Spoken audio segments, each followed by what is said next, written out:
In 1928, Josemaría Escrivá was a young priest in Madrid. While making a retreat, he saw that God was asking him to start a new Catholic institution, Opus Dei, which would spread the message that all persons can find God in their ordinary activities. He set to work, but the social and political situation was hardly favorable. During the 1930s, Spain suffered a great deal of ideological conflict and turmoil. Communists, fascists, socialists, anarchists, conservatives all fought with each other. In many ways, this mirrored the ideological conflicts in Europe, but in Spain it took on a religious hue.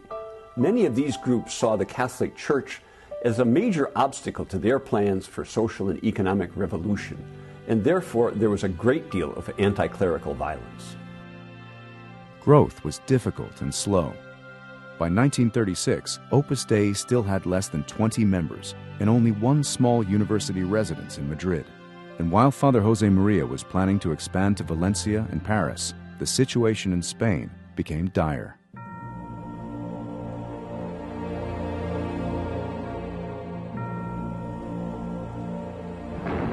In July 1936, conservative elements in the army rose against the Spanish government, launching 3 years of civil war and a social and religious revolution that would leave more than 300,000 people dead.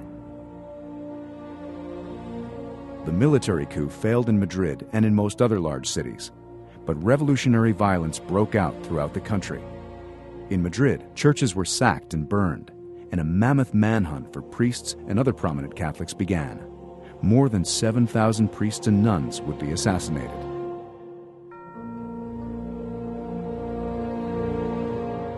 Father Josemaría immediately closed the residence and began wearing layman's clothes. He had to keep moving, hiding for a few nights at a time in the homes of friends. He had several close calls, and several of his best friends were assassinated. In front of his mother's house, a mob hanged a man they had mistaken for him. He suffered deeply because he could not say Mass or administer the sacraments. In October, Josemaría found refuge in an insane asylum where he feigned madness. He celebrated Mass often in his room, despite the danger of being discovered and denounced by members of the staff. He spent most of his day praying for the Church, the members of Opus Dei, and for all Spaniards on both sides of the conflict.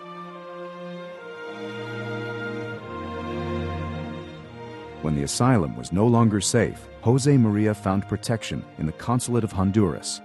For 6 months, he, his brother, and 4 members of Opus Dei all lived in one small bedroom. He lost so much weight that when his mother came to visit, she didn't recognize him. He celebrated Mass often, preached frequently, and helped the others to turn this forced inactivity into an opportunity to grow in their spirit of prayer and sacrifice. Despite the prevailing atmosphere of intense partisanship, he refrained from criticizing the Republican authorities or joining in celebration of nationalist victories. More than a year into the war, with no end in sight, unable to preach or say Mass openly or pursue the development of Opus Dei, Father Josemaría made a difficult decision: to try to escape from the Republican zone, cross the Pyrenees Mountains into southern France, and re-enter Spain in the nationalist zone, where he could act publicly as a priest. Using false identification papers, he made his way from Madrid to Barcelona, where he and 7 companions joined a group of refugees guided by smugglers.